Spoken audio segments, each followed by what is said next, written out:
1987 සිට නව්‍යකරණයෙන් ශ්‍රී ලාංකේය බැංකු ක්ෂේත්‍රයේ පෙරලියක් සිදු කළ අභිමානවත් 30 වසරක සැමරුම සම්පත් බැංකුව හෙට දින එළිය කරයි. In tonight's headlines, Wimal's bail rejected once again.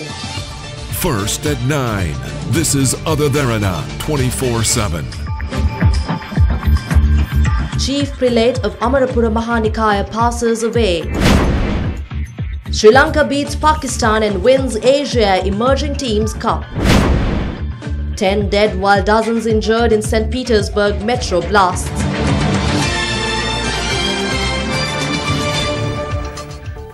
A very good evening. This is your news at 9. I'm Indira Yamwatha. We take a look at your top stories making headlines tonight. Chief Prelate of the Amarapura Mahanikaya, the most venerable Agamaha Pandita Dawuldena Sri ஞானீஸ்வர Mahanayaka Thera, passed away at the age of 101. The Mahanayaka Thera passed away at about 3:30 a.m. at a private hospital in Colombo.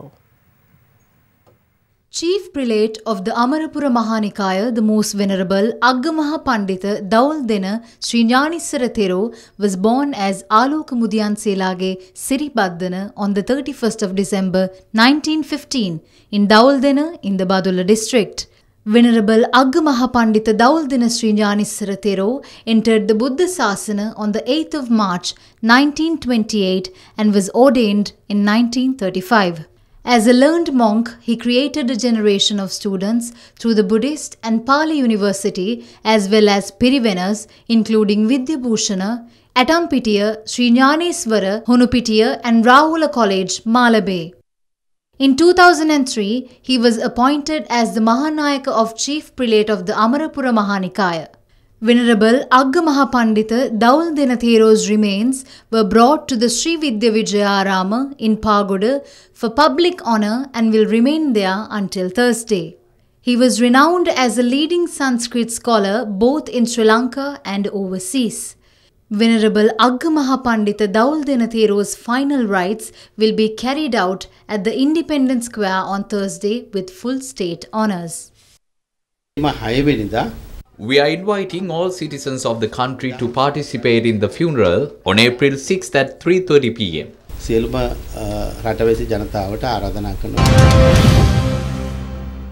President Maithripala Sirisena declared open a 3 billion rupee integrated dairy plant in Banduragoda Gampaha. This represents a farmer base of over 15,000. The integrated dairy plant is a part of investments of over 5 billion rupees to develop a range of dairy production lines. After declaring open the plant, President Maithripala Sirisena made an inspection tour of the factory premises today.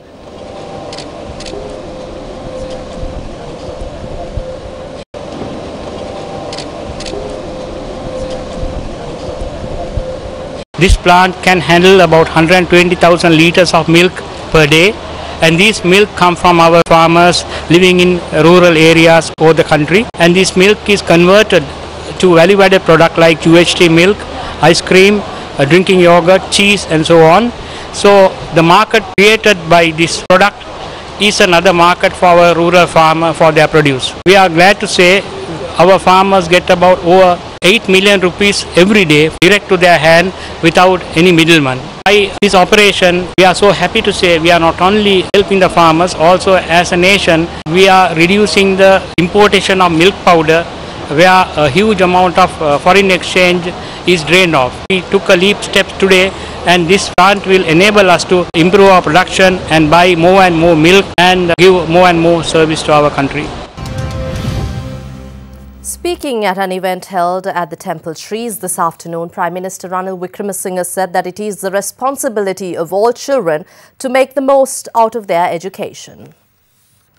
An event to distribute school items to 260 students by the Dinesh Veerakkodi Foundation was held under the patronage of Prime Minister Ranil Wickremesinghe at the Temple Trees today.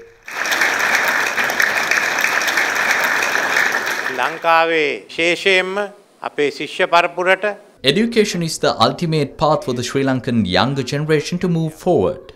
Take the most out of your education. It could be through science, arts, sports or any other field. Different students have different talent. That is why we have both sportsmen and professors in society. But more than anything, we can produce a good citizen through proper education. That is the importance of education. The Colombo Fort Magistrate Lanka Jayaratne today refused to grant bail for parliamentarian Vimal Weerawansa. He will be further remanded until Friday. The bail application filed by MP Vimal Weerawansa's counsel requesting bail on exceptional circumstance of the health condition of the former minister's daughter was taken up for hearing at the Fort Magistrate Court. Weerawansa was not present at the court as he was still receiving treatment at the National Hospital after a 9-day hunger strike he called off on Thursday. However, Magistrate Lanka Jayaratne rejected bail, pointing out that sufficient medical reports were not produced to court explaining the health condition of the MP's daughter. Meanwhile, the Colombo High Court today temporarily lifted the travel ban imposed on former UNP General Secretary Tissa Attanayaka. The court allowed Attanayaka to travel overseas to visit his daughter from April 10th to 28th, following a request made through a counsel when the case was taken up before High Court Judge Vikum Kaluarachi. Meanwhile, a writ application filed by Carlton Sports Network seeking an order quashing Media Ministry's decision to revoke its terrestrial television broadcasting license was postponed for hearing on July 29th. The Court of Appeal also ruled to extend the prohibition order obstructing CNS frequency to be handed over to another party. The administration of the University of Peradeniya has decided to temporarily close down all faculties of the university from tomorrow due to the spread of a viral flu. Vice-Chancellor of the university, Professor Upul Dissanayake, said that students were informed to vacate hostels before 12 noon tomorrow. According to the Vice-Chancellor of the Peradeniya University, around 500 students were reported to the medical center of the university with the flu, and some of them are currently receiving treatment at several hospitals in Kandy. Considering the spreading situation, the university decided to suspend the academic program and request the students to leave halls before 12 o'clock tomorrow.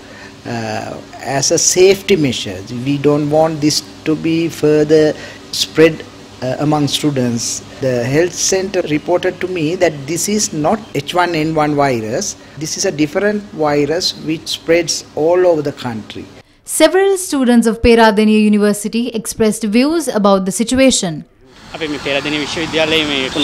flu is spreading across the university. They have already informed us that the university will be closed. Many students are identified with this flu. The situation is getting worse.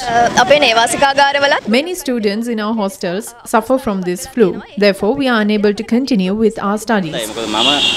I too was infected by the flu. I got sick and I didn't know what illness it was. Even the doctors did not tell me. The Government Medical Officers Association says an island-wide strike will be launched on the 7th of April in protest over government's inaction to resolve issues pertaining to the South Asian Institute of Technology and Medicine. We hope to launch a protest on Friday from 8 am onwards covering all hospitals. We will take maximum action to minimize inconveniences caused to patients. Maternity hospitals, children's hospitals and other emergency treatments will not be disrupted. Private medical treatments will also come to a standstill. Meanwhile, Minister of Higher Education and Highways expressed his views regarding the announced protest.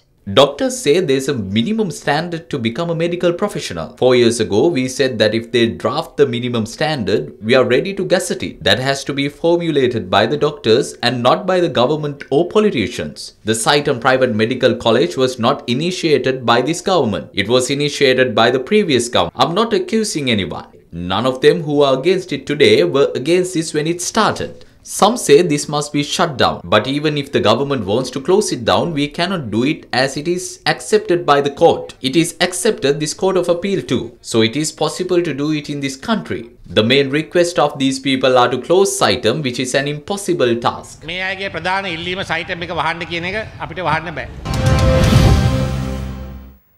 Ravi Jayawardena, son of the late former President J.R. Jayawardena, passed away at the age of 80 today. Ravi Jayawardena was the only child of former President J.R. Jayawardena. Born on the 22nd of April in 1936, he was an old boy of Royal College, Colombo. He was a pilot at Air Ceylon and also served as a security advisor to the former President J.R. Jayawardena. Ravi Jayawardena was the founder of the Special Task Force. Late Jayawardena's body will remain at the J.R. Jayawardena Center from tonight. Now we take a look at a few other stories making news tonight. A security plan will be implemented by the Sri Lanka police ahead of the festive season. Police spokesperson DIG Priyantha Jakadi said additional officials will be deployed to congested areas in Colombo, other major cities around the country and near reservoirs. He said that security measures will be strictly implemented in the days ahead of the Sinhala and Tamil New Year. An 18-hour interruption of water supply to the Grand Pass and Demataguda areas will be imposed from 9 am tomorrow. Accordingly, the areas of Grand Pass, Kosgas Junction, Mahavatta, Totalanga and Demataguda Junction on the baseline road and suburban road will be affected by supply interruption. The National Water Supply and Drainage Board said water supply to these areas will be temporarily suspended from 9 am tomorrow until 3 am on Wednesday due to maintenance work at the Ambatali water treatment plant. Australia's Minister for International Development and the Pacific, Senator Conchetta Fierravanti-Wells, will begin a 3-day visit in Sri Lanka tomorrow. She will launch a new $15 million program which will cooperate with Sri Lankan businesses over 4 years to create extra and better jobs and entrepreneurial opportunities for women in Sri Lanka.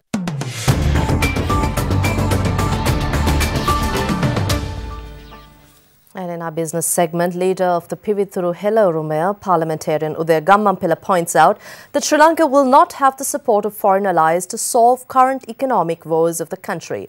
Thereby, Gammampila requests the president to convene an all-party economic summit with the participation of politicians, academics, businessmen, bureaucrats and trade union leaders to seek immediate solutions to prevailing economic issues in the country.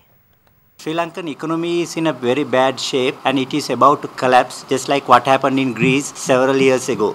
Unfortunately, the government, as usual, heavily rely on their so-called friends to save Sri Lanka. That is something we can't really expect to happen, because India is glad that Sri Lankan economy is about to collapse. If Sri Lankan economy is in a very poor condition, then they will get a bargaining power, upper hand, to negotiate ECTA and the Trincomalee port deal. Similarly, as we know, China has already commenced negotiating with Sri Lankan government to possess the potential best port in Asia, namely Hambantota port.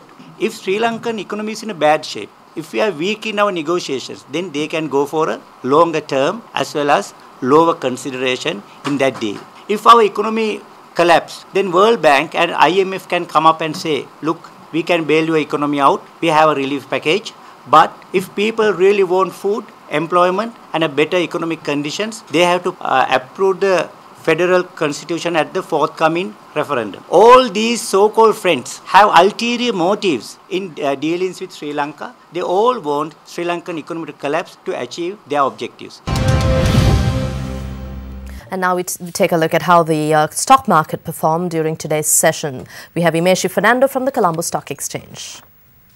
The benchmark all-share price index gained 18.07 points to close at 6,080.01, while the S&P Sri Lanka 20 index gained 4.24 points to close at 3,443.12. The turnover was 1 billion rupees with 36.9 million shares changed in hands in 2,365 trades. The market capitalization at the end of the day was 2,670.79 billion rupees. Top 5 gainers of the day were SNB Leasing, non-voting, Blue Diamonds, non-voting, SNB Leasing, Swan Mahal Financial Services and Dolphin Hotels, while the top 5 losers were People's Merchant Finance, Amanata Kaful, Pan Asian Power, Sigiri Village Hotels and Asia Capital. Today's foreign purchases were 711.22 million rupees and foreign sales were 644.17 million rupees.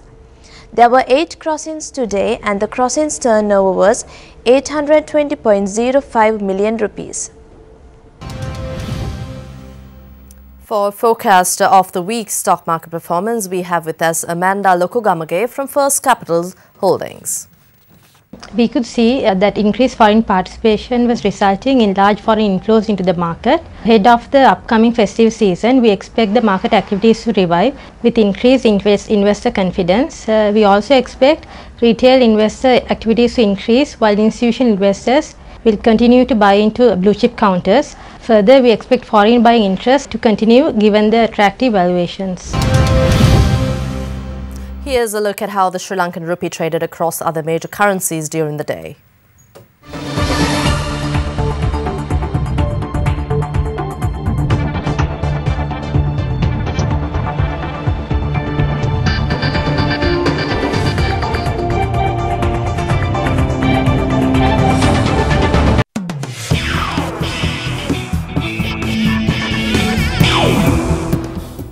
In your sports news, Sri Lanka cricketers and a few board members of Sri Lanka Cricket met with President Maithripala Sirisena at the President's house in Colombo yesterday. After discussions, the President had assured to give maximum support for the improvement of national cricket. Minister of Sports Dayasiri Jayasekara and President of Sri Lanka Cricket Tilanga Sumatipala also took part in the special meeting and dinner organised at the President's house yesterday.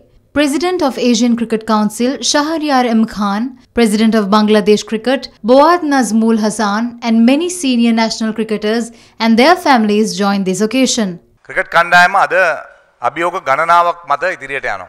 The cricket team is going forward with a lot of challenges. Many young people are currently waiting to be part of this team.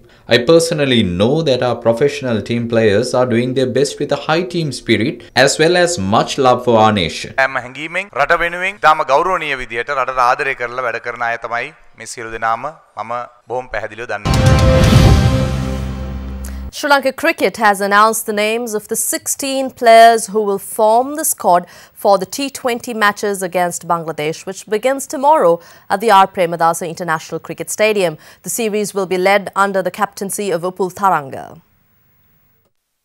Despite questions over the inconsistency of the structure of the national team, Sri Lanka continues to change its squad yet again. Kusal Mendes and Dinesh Chandimal have been dropped from the T20 squad. Mendes had won the Player of the Series award for his impressive show in the ODI series, and thus his exclusion from the squad is a surprise for everyone. First 7 runs took him 20. Kusal Perera was declared fit after going through a fitness test this morning. ලෝකුසලාණන් පස්සේ එච්චර හොඳ ක්‍රීඩා කරේ නැහැ. ගොඩක් වෙලාවට අපි පරාජය වුණා තරඟාවල කීපයක්ම. ක්‍රීඩකයන් වශයෙන් මම දැන් සියලු දෙනාම හොඳ මානසිකත්වයක ඉන්නවා. දකුණු අප්‍රිකාව සහ ඕස්ට්‍රේලියාව ඔවුන්ගේ රටේදීම පරාජය කරන කියලා එච්චරම ලේසි නෑ. ඒකින්ද ගොඩක් කන්ෆිඩන්ස් තියෙනවා. අපේ ඉන්න ප්ලේයර්ස්ලාත් මම දැන් එක්ස්පීරියන්ස් ප්ලේයර්ස්ලා ගොඩක් කට්ටිය මේ ෆෝමැට් එක ක්‍රීඩා කරනවා. ඒ එක්ස්පීරියන්ස් එක මම දැන් කණ්ඩායමේ හොඳ උසස්වත් එක තියෙනවා මානසිකත්වය. The team, which will be captained by Upul Tharanga, will comprise Lasith Malinga, Nuwan Kulasekara, Dilshan Munavira, Danushka Gunatilaka, Kusal Janit Perera, Isuru Udana, Dasun Shanaka, Vikum Sanjaya, Milinda Sirivardhana, Asela Gunaratna, Sekuge Prasanna, Chamara Kapugedara, Tisara Perera, Lakshan Sandaken and Shehan Jayasuriya. Sri Lanka's under-23 team won the Emerging Asia Cup 2017, beating Pakistan by 5 wickets. Pakistan scored 133 all-out in 42 overs. Sri Lanka achieved the target in 23 overs, having 5 wickets in hand and emerging as the 2017 Emerging Asia Cup 2017 winner. And now we move on to tennis. In the latest headline-making act of a majestic tennis season, Roger Federer outplayed his old rival Rafael Nadal to lift the Miami Open title yesterday. Giving a stellar performance last Saturday, Johanna Konta landed what surely counts as the biggest title by any British woman for 40 years as she defeated Caroline Wozniacki in the final of the Miami Open. Roger Federer continued his recent mastery when he beat his rival 6-3, 6-4 in the final of the Miami Open yesterday. Federer, peerless this year after returning from a 6-month injury absence, broke once in each set on the Crandon Park hardcourt for his 4th consecutive victory over the Spaniard. Federer improved to 19-1 this year, winning the Australian Open in 5 sets over Nadal and Paribas Open in straight sets over Stan Wawrinka.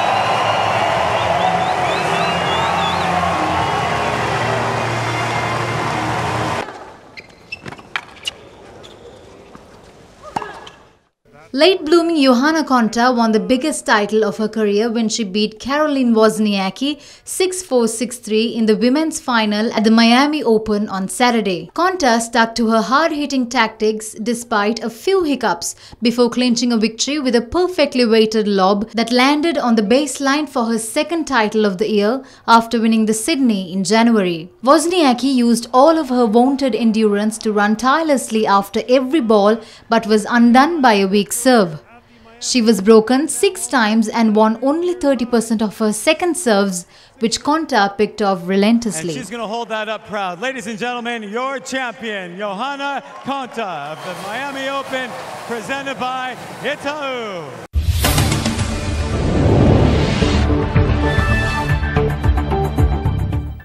In your top international story, at least 10 people are reported killed and 50 others injured in explosions at underground stations in St. Petersburg in Russia. News agencies reported the blasts hit 2 metro stations in the center of the city. The cause of the explosions is yet unknown, but Russian President Vladimir Putin has assured that all possible causes are being investigated, including terrorism. All metro stations in St. Petersburg remain closed after the explosions.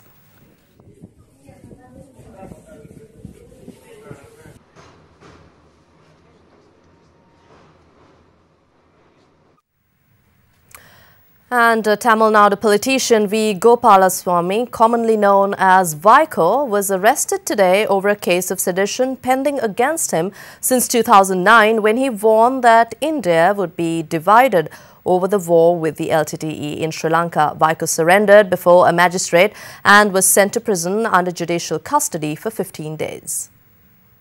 Vaiko was charged with sedition by the Chennai police in 2010 over a speech he made at a book launch in 2009, warning that India would not remain united if the war against the LTTE in Sri Lanka was not stopped. However, there had been no trial over the case. According to Indian media, Vaiko had surrendered and had surprisingly refused offers of bail. An MDMK spokesperson said Vaiko resorted to this act since courts and police had shown no urgency in starting the trial. Vaiko is the founder and general secretary of the MDMK party in Tamil Nadu and has long been described as a supporter of the LTTE. And the Pakistani army today launched an unprovoked spate of firing and shelling at Indian positions along the de facto border between the two countries in Jammu and Kashmir state. In violation of a ceasefire, Indian soldiers had retaliated, resulting in an exchange of fire, with the Pakistani side firing automatic weapons, small arms and mortar shells. Residents near the Indo-Pakistani border remained trapped indoors as heavy firing continued. No casualties have been reported so far.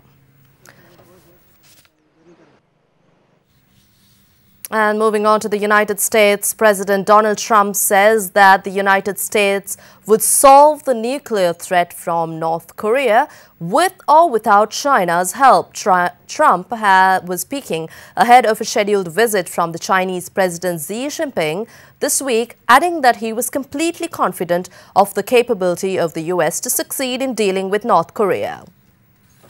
In an interview with the Financial Times of UK, President Donald Trump stated that it would be good for China to help the US on North Korea's growing military and nuclear capabilities, adding that China had great influence over North Korea. Should China fail to help change the situation, Trump said that the US would take action alone. Trump declined to comment when asked whether he was suggesting unilateral action against North Korea, and did not give further details on what type of action he would take. In Colombia, efforts by rescuers and families to find victims of flooding and landslides in the southwest of the country continued as the official death toll mounted to 254. An unprecedented surge in rainfall caused several rivers to breach their banks on Saturday, overwhelming the town of Mocao with floods and landslides. Following torrential rains, floodwater, mud and debris lashed entire neighborhoods in Mocoa while residents were asleep. Out of 254 dead, at least 170 victims have been identified so far, with 44 children among them. Over 1,000 soldiers and police personnel have been deployed in relief efforts and rescue operations. Officials stated that 1/3 of the area's monthly rainfall had descended upon town within one night. The disaster has been attributed to climate change and deforestation in the region.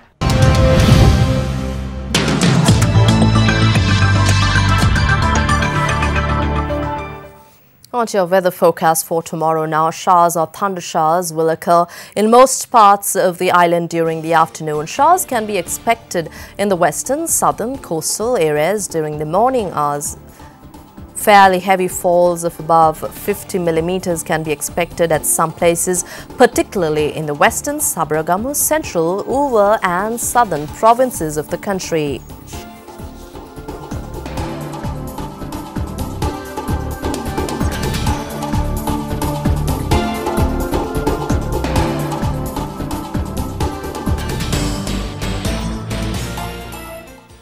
Here's a look at your city-by-city forecast for tomorrow.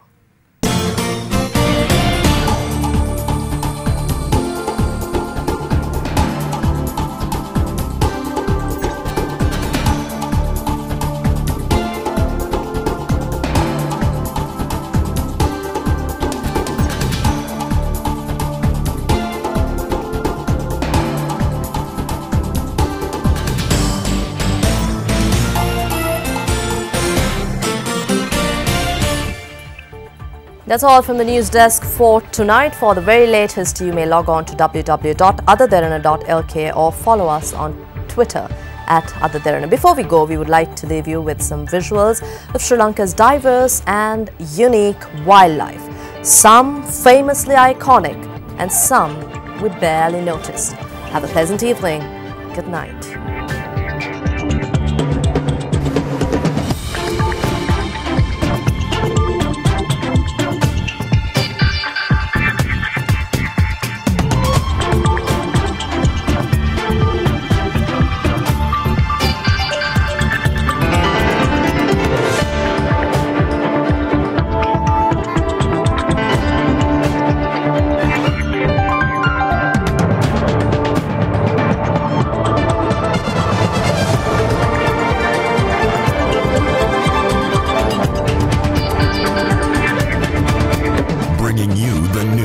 Information 24 hours a day. This is Sri Lanka's premier news channel, Other Derana, 24/7.